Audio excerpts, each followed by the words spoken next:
Um, I actually got one of my buddies. Ginger got me into Critical Role. I mean, I've always been into D&D for the most part. I just haven't been playing in a while because, stupid life gets in the way. And but I got my buddy into it, and he's like, "Dude, if you find a DM, I'm on board. I'm playing." You know, because yeah.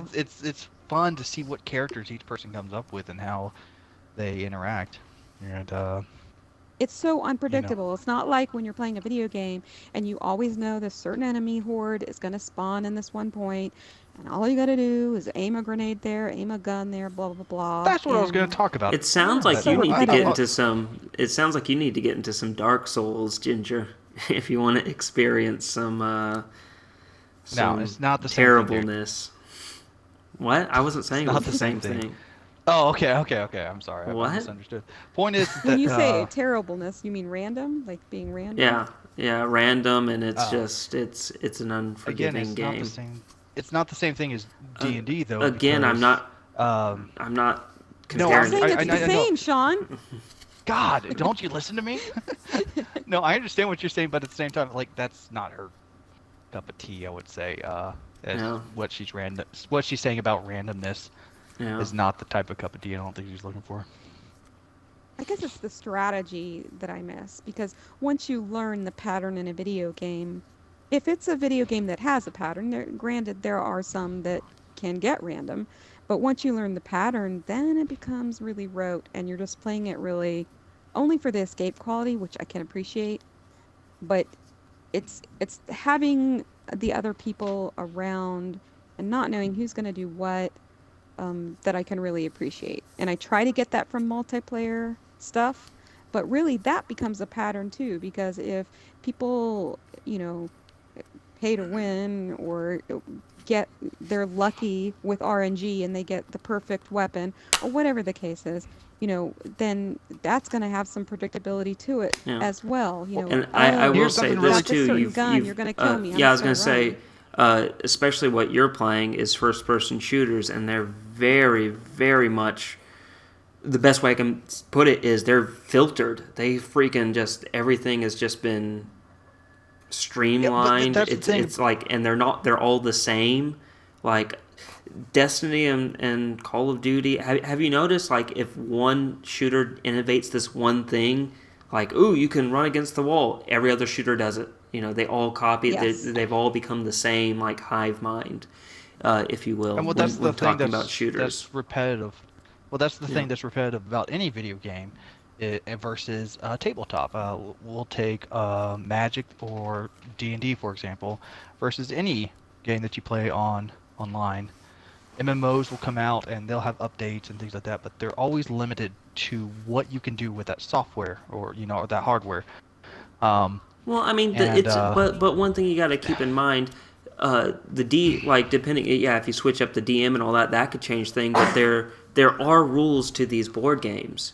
There are only a right, certain but they're amount of changeable. moves that you can do. But they're changeable, and that's my point. And with D&D, Matt Mercer made his own rules, changing into the having a gunslinger into the D&D world.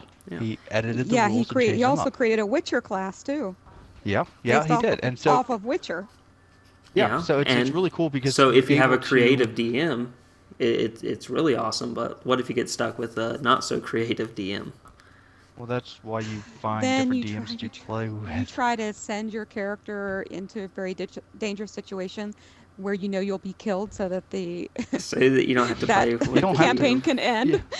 But my point is that while and I love video games and I'm not dogging on video Me games. I'm not too. saying that. It's just there's a limit to it. Like for example, with let's Call of Duty. I know that's really basic. I could go with World of Warcraft or something, but Call of Duty, you have only a select few of characters that you can create.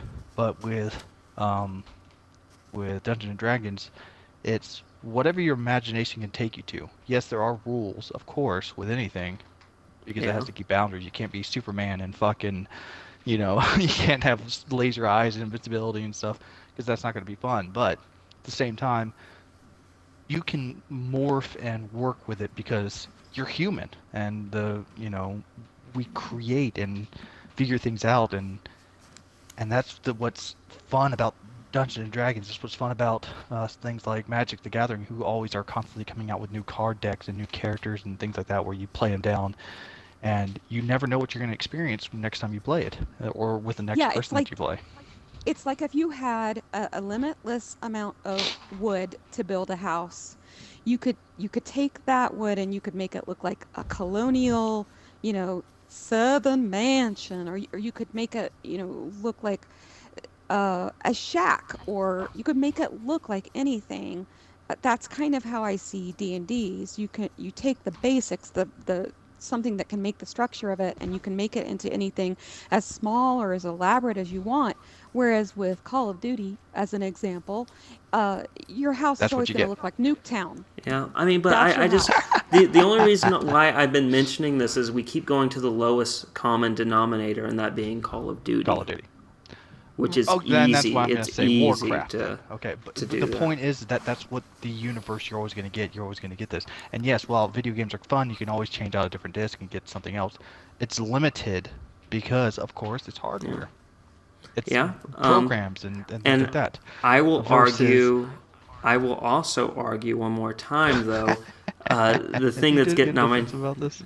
no, I'm not getting defensive. I'm actually trying to offer a different point of view, I want Devil's to hear it. advocate. liven up the chat. Devil's advocate. You guys don't play probably. I take it a whole lot of PC like gaming right now. Like, and I'm not talking about like the No, I haven't indie been able crap to. on Steam. Well, I was gonna say, you take a game like Hearts of Iron 3, Geopolitical Simulator. A lot of times in those games, the leaders, unless you do historical on Hearts of Iron 3, the leaders are randomized, personality traits and everything like that. So each playthrough is different, each strategy is different. And all I was going to say is and I was going to say, they honestly, Geopolitical Simulator or even Hearts of Iron, they actually got their inspiration from tabletop games like, say, 1942. So they do have their roots, again, with tabletop, as we're discussing. But then there's also other games like Mountain Blade, or I'm trying to think. There's just tons of, especially strategy games and historical games that I have personally played that are very complex, and each time I play them, they're a totally different experience. And that's why I'm just worried about that we keep going back to Call of Duty, and I don't want to mislead the listeners at all by saying, Absolutely oh, right. I'm not games saying are that, like, for poo example, indie games. I Yeah, wasn't saying that, but indie games, like for example, are a huge genre of games that I think that a lot of people that actually ignore in video games, that give you a wide variety of different characters and things like that that you miss out. But you also there's a hit or miss. Same with something like D&D, like you were saying. Like there's a like you don't know what you're going to get with your DM each time. But the yeah, point is that with the games that are popular, the games that come out, the popularity increases, such as D&D, such as World of Warcraft, such as games like that where uh, yes, you get this. Oh, look, this character you're playing. Oh, and there's someone else that's fighting, but you're only limited to what that program can so much do. yeah, Versus when you're playing with a DM, you don't know what he's gonna do. You don't know his uh, his limitations to what the world provides for you that he can create. yeah. Um, But just like a game, though, and you I'm play with again them enough, you'll learn all of his little ins and outs. sometimes, but of course, being human, he can strategize and change to that environment, and then also, just like for example, Tannhauser, yes, it's very limited to what you can do in that game.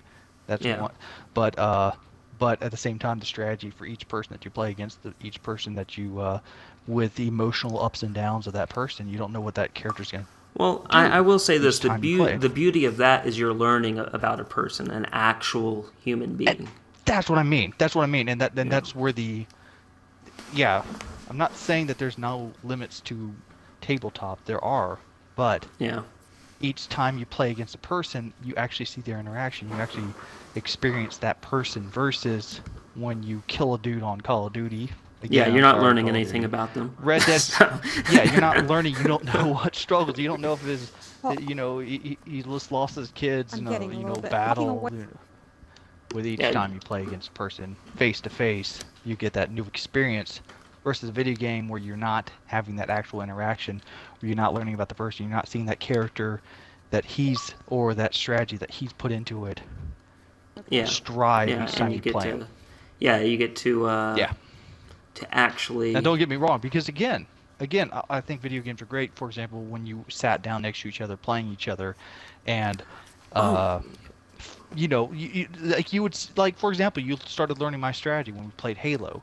You would start seeing that I would wait until all you guys were done blowing each other up, and I'd come in there and get the kills, or yeah, fucking JC who would lob grenades every five yeah. seconds for no goddamn reason, Those and you start figuring out a strategy. yeah, those experiences are few and far between now. Doing like online playing, but that reminds me of what I was going to say. Another beauty thing about board games was, especially back in the day when we were younger, and like I said, I referenced that we were the last generation to be born right on the line. We were there as, I will say the analog age, or board games and all that, and into the digital age. Cord phones, rotary phones. We were there for that. We were the last generation to see that stuff. But no, as I was going to say, console gaming was really limited back then. It was only 2 players. But with a board game, everyone could get involved.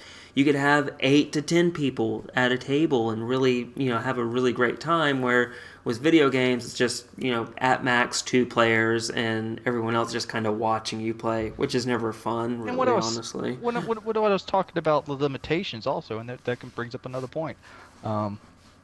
That I used to change the rules to board games all the time. Like, oh, we only got, it's only 2 to 4 players. Hey, you know what? I accidentally have some extra characters right here. Oh, look at that. I just made one up, And you would change those rules to fit. Like, for example, everyone plays Monopoly, and there's that, free space, free parking spot that you could sit on. But everyone changed the rules to where, all the money would go into the middle, and whoever lands on it gets all that money. Not a part of the original rules, Or, but you changed and evolved the game. Or you create something called the firm, and you purposely ignore the members of the firm who land on your property, and you kind of corner the market on everyone else. Oh, good times. Good Yeah, time. exactly. Oh, yeah. Great times. Oh, yeah, exactly. That's yeah. So it would evolve with each character and the people that you play with, and the interactions and the stories that you have afterwards, such as D&D. I used to, whenever I played D&D, it was really fun because afterwards, the interactions of it's like, oh man, dude, you did such a fucking awesome job. Like, like one of these stories I have is like, one of the characters had to sacrifice the last kill that he had, the last kill's heart that he had to his god, and we were on a boat, and the DM made the body fall off the boat and float in the water.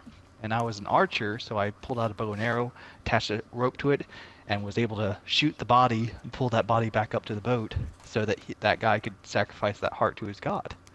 So, it was just so afterwards we're all like talking about and having fun, and, it was just like, oh, I was about to have to, freak out because I lost that body, and you fucking saved it, and it was really fun, to have those interactions where you kind of lose it in video games.